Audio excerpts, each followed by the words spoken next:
Now at 5, how a new Missouri law offering business incentives will impact Joplin entrepreneurs. Plus, Ottawa County and City of Miami officials work on a compromise for the future of historic Ribbon Road. And President Biden is facing growing calls from Democratic lawmakers to drop out of the 2024 presidential race. I'm Erica Brown on Capitol Hill with how the Biden campaign is responding to its own party while Republicans rally behind former President Trump. The 4 states' most watched news starts now. Missouri Governor Mike Parson signed a bill into law that will help promote the development of small businesses in Missouri. This is KOAM News at 5. I'm Anthony Saviello. As small businesses in Joplin increase, this will also create more job opportunities. The bill will create a regulatory relief office, which will accept suggestions to modify regulations that could be a burden to small businesses.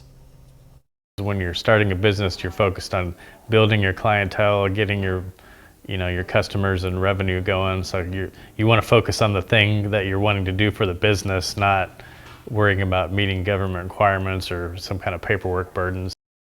The signed bill will become an official law on August 28, 2024. Ribbon Road, an original piece of Route 66 outside of Miami, draws thousands of visitors every year, but a proposal to repair the historic road has drawn criticism from officials and preservationists alike. The Ottawa County Commissioner helping to lead the project put out a letter to the Oklahoma Department of Transportation asking for a compromise on the current proposal. The compromise would see more than 2 miles of the original ribbon milled and relayed, but the 1 mile section closest to the road's marker left untouched. For advocates hoping to save the road, the proposed compromise is a step in the right direction, but they still have concerns about the future condition of the road. If it's left untouched, then it's going to continue to deteriorate. So, the key here is preserving that piece. Like I said, this is the first step in not tearing it up and destroying it, but the next step needs to be figuring out how to fund the restoration and preservation of that piece. Route 66 will celebrate its 100th anniversary in 2026. Both officials and preservationists hope to have Ribbon Road restored by that time. Tonight at 6, hear from local business owners about how the road's tourism impacts them. The Cherokee County, Kansas Health Department held a stroll in the park today, giving away family items like strollers and car seats to community members in need. The reason for the program is to form a support system and to give away free items to assist future parents or families with children. These resources that we're connecting them to are really priceless. So they're programs that are going to stay with the family until the kiddo turns 5. So it's just, we're building support systems. So this event is great because families are able to meet each other, meet new friends, and build their own support systems, which is really important, especially for moms with new kids. Today's event was held in Kiwanis Park in Baxter Springs, but the health department holds them in places like Weir and Columbus alongside other local communities. We'll check in with Chief Meteorologist Doug Heddy for a first look at weather. Well, it turned out to be a nice Friday for us today. Temperatures fantastic across the region. Most of us are sitting low to mid 80s, a little bit warmer once you get out across our western counties, but beautiful Friday evening. We just have a few little cumulus clouds that have been kind of shooting through over the past couple hours. We are tracking some thunderstorms out to our northwest. Here's our next little wave, which will start to affect us as we go into the weekend. This is going to give us some hit and miss showers, maybe a random thunderstorm or two, especially as we get towards Sunday. Through the evening, sliding back through the 80s, 70s, into the 60s. Now, after midnight, we'll start to get some clouds, which will increase across the region, and then our chances for a few showers will start to increase over the weekend. Of course, we're going to break that down for you here in a bit. All right, see you soon. President Biden is still at his home in Delaware recovering from COVID. The president issued a statement this afternoon responding to former President Donald Trump's convention speech and laying out plans for his return. Erica Brown has more details from Capitol Hill. President Biden says he will hit the campaign trail again next week. He has the vision I believe the ability, the capacity, and the track record to make a case to the American people that will result in us being successful in November. Biden campaign chair Jen O'Malley Dillon said on MSNBC that the president can win in November, despite his age and struggles since the first presidential debate. I'm not here to say that this hasn't been a tough several weeks for the campaign. There's no doubt that it has been. And we've definitely seen some slippage in support, but it has been a small movement. The Biden campaign touted support from the PAC supporting the Congressional Hispanic Caucus today, but that came as at least a half dozen more Democrats joined a growing list of lawmakers calling on him to step aside. A big part of his legacy should be him stepping aside and allowing for that new leadership. And I think the country is ready for that. And a new Democratic group is paying for a commercial to play on MSNBC in Washington, D.C. and Delaware. Be the leader we know you are. Pass the torch, Joe. The calls come as former President Donald Trump could get a bump in the polls following this week's Republican National Convention, which saw the GOP unify behind their nominee. 4 months from now, we will have an incredible victory, and we will begin the 4 greatest years in the history of our country. Trump will be back on the road again Saturday, campaigning for the first time with his new running mate, Senator J.D. Vance, in the battleground state of Michigan. Erica Brown, CBS News, Capitol Hill. Trump was starting to pull ahead in the polls even before the convention and last week's assassination attempt. A new CBS News poll shows him ahead both nationally and in battleground states where his election will likely be decided. The former firefighter who died shielding his family from gunfire at a Trump rally was laid to rest today. People young and old lined the street of Freeport, Pennsylvania as a fire truck carrying Corey Comparator's flag-draped casket drove through town. Comparator was the lone fatality and 2 others were injured in the attempts on Trump's life the other week. Still ahead, a worldwide system failure. The ripple effects from a historic computer outage continue across the country and around the world. I'm Bradley Blackburn with the impact on air travel and other industries and what caused the outage. And next in Health Watch, if you're spending time at the pool to cool down this summer, we have some tips to protect your skin and hair from harmful chemicals. Topping today's Health Watch, a biobank with the genetic information of more than 500,000 U.S. veterans is giving scientists new weapons to understand disease. The study published by the American Association for the Advancement of Science tracked 2,000 traits to see how they may be linked to genetic variations. The veterans database is far more diverse than earlier biobanks, and that's helping scientists pinpoint potential links that have been missed in previous studies. Well, many of us are looking to cool off in these soaring temperatures, but spending time in the pool can have an impact on your skin and hair. Danya Backus has more on how to prevent issues. Swimming is a good way to cool off on these hot days, but spending all that time in the water can affect your hair and skin. As an avid swimmer, Barbara notices a difference. My hair, of course, it turned very blonde over the years of not wearing a cap and just in the chlorine all the time. That's because the chlorine that disinfects a pool and keeps the water looking crystal clear can also be very drying. It dries out your hair, it dries out your skin, it strips away your natural oils, which again is drying and also irritating to the body. Cleveland Clinic dermatologist Dr. Jennifer Lucas says that can lead to a skin rash known as irritant contact dermatitis. It may lead to skin that looks red, flaky, irritated, sore.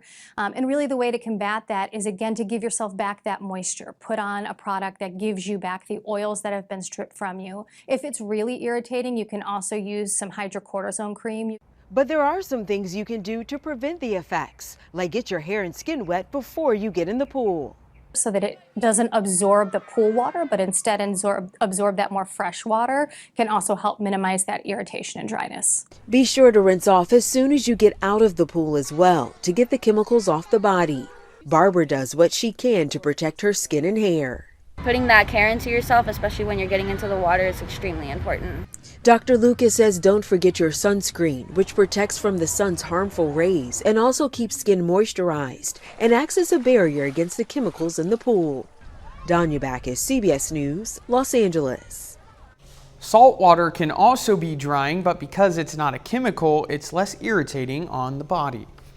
A new study published in JAMA Network tracked neonatal mortality rates during the early period of the COVID-19 pandemic when social distancing measures went into effect. Researchers found an association between social distancing and some higher neonatal mortality rates and suggest it maybe have been because pregnant patients could not access medical care as easily due to pandemic public safety measures.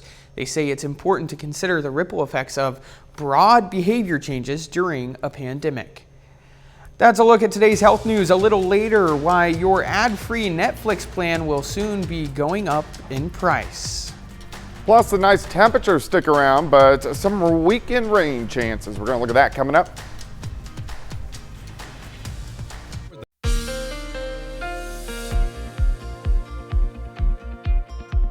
Well, it turned out to be a pretty good Friday for us today. Temperatures not bad. Most of us went into lower 80s for afternoon highs. We've had some afternoon little cumulus clouds, but overall looks pretty good. We're going to see a pretty nice evening, but we do have some rain chances, which will start to sneak in as we go into the weekend. Great shot.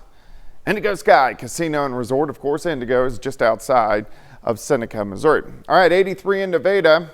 We have 81 in Neosho at Grand Lake. It's 85. It's 85 in Welch. Chanute sitting at 84. Pittsburgh checking in at 82. But you can see the entire Central Plains. We're not getting that extreme heat that we had several days ago. And we're going to actually keep pretty nice temperatures around as we go through the next several days. Plus, our humidity is pretty good. Look at our dew points. We're sitting upper 50s to near 60 degrees. So that puts us kind of in that pleasant to not bad range. We're also going to see that sticking around as we go through the next couple days. Through the evening, sliding back through the 80s, 70s, into the mid 60s. We will start to get some clouds in here late tonight, but at least through the evening hours, it looks pretty good. You can see some spotty little cumulus clouds out there. Besides that, there's not a whole bunch going on. So anything underneath any of those clouds, we are staying dry. Tracking some thunderstorms out across southern Nebraska into northwestern parts of Kansas, and this is the beginnings of our next wave, which will start to affect us as we go into the weekend. Look at the upper level flow right out of Canada, so that's why we're a little bit cooler, but at the same time, you get these weak little waves which rotate around the big upper level high out to our west, giving us at least some chances for a few showers and thunderstorms. Next several hours, pretty good. Here's 6 a.m. Couple little guys trying to get into our western counties, but kind of falling apart as they do so through the morning. But hit and miss showers, Kansas into Oklahoma through the morning. As we get into the afternoon, still some hit and miss showers, now a little bit farther toward the east into southwestern Missouri and even getting into northwestern Arkansas. Temperatures mainly low to mid 80s once again. Late tomorrow night, pop-up thunderstorms across the region. So these will be the ones that could produce a little bit heavier rain as they begin to push through late tomorrow night into Sunday morning. And then as we get into Sunday afternoon, kind of flaring up again, scattered showers and a few thunderstorms. Nothing too heavy, and it doesn't look like anything too strong, but they are going to be out there hit and miss through the weekend and then even lasting into Monday morning. So we could always use a little bit of rain, but hit and miss showers tomorrow, 85. Hit and miss thunderstorms again on Sunday, high temp of 82 degrees. So we stick around with the nice temperatures. Potential rainfall through the weekend into early on Monday. A lot of areas could pick up a half an inch, maybe an inch of rain, maybe even a little bit more in some spots. All right, 85 on your Saturday, 82s Sunday and Monday, back to 85 on Tuesday. And then we start to warm things back up as we go through next week. Hit and miss little thunderstorm chances sticking around all of next week. Definitely not rainouts, just kind of hit and miss storms. And then getting kind of hot again once we get toward next weekend. But a pretty good stretch of temps for the next 5 or 6 days. Yeah, it's been nice outside for sure. Thanks, Doug. You bet. Computer systems around the globe have been dealing with outages today. Coming up, we'll see how the problem has impacted airlines. Topping today's Consumer Watch, a major technology outage has snarled operations at companies around the world, impacting everything from airlines to hospitals. The cybersecurity firm CrowdStrike says the outage is related to Microsoft cloud-based services and was not caused by a security incident or cyber attack. Bradley Blackburn has more on how the outage is affecting air travel.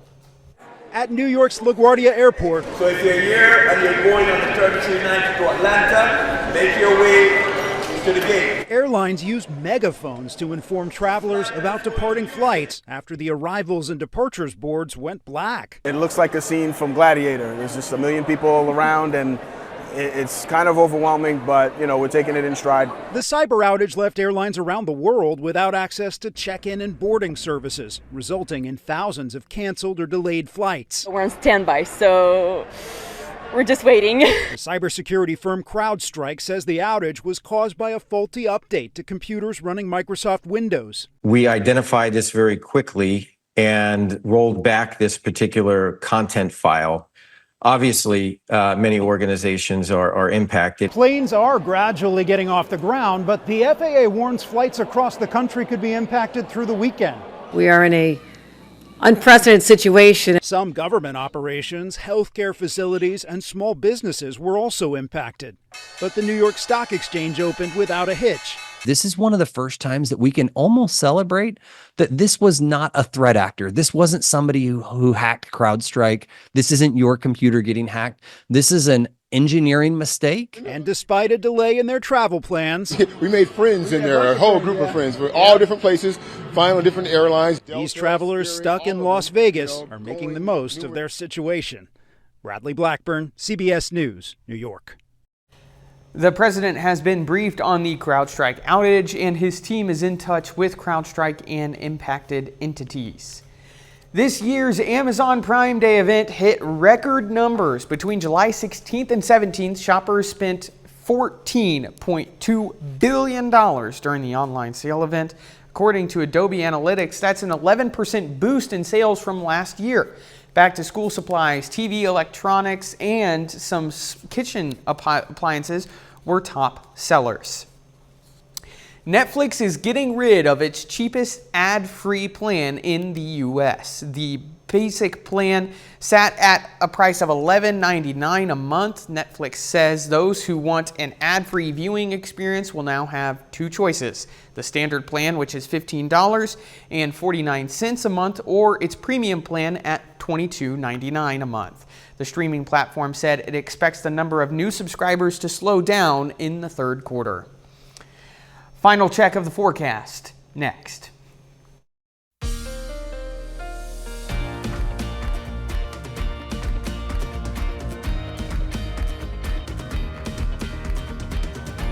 Up next on the CBS Evening News, meet two friends who wouldn't let memory loss end a cherished tradition. Then on KOAM News at 6, we'll have more on the new Missouri business incentives and how it will impact local businesses. Plus, the Joplin Police Department hosts a block party for residents, and Special Olympics Kansas hosts a powerlifting competition in Pittsburgh. Stay with us for the CBS Evening News and then KOAM News at 6. If it's possible there's life on Venus, they heard some really good music recently. NASA says it transmitted Missy Elliott's song The Rain to Venus via radio antennas. It took nearly 14 minutes for the song to travel about 158 million miles to the planet of love.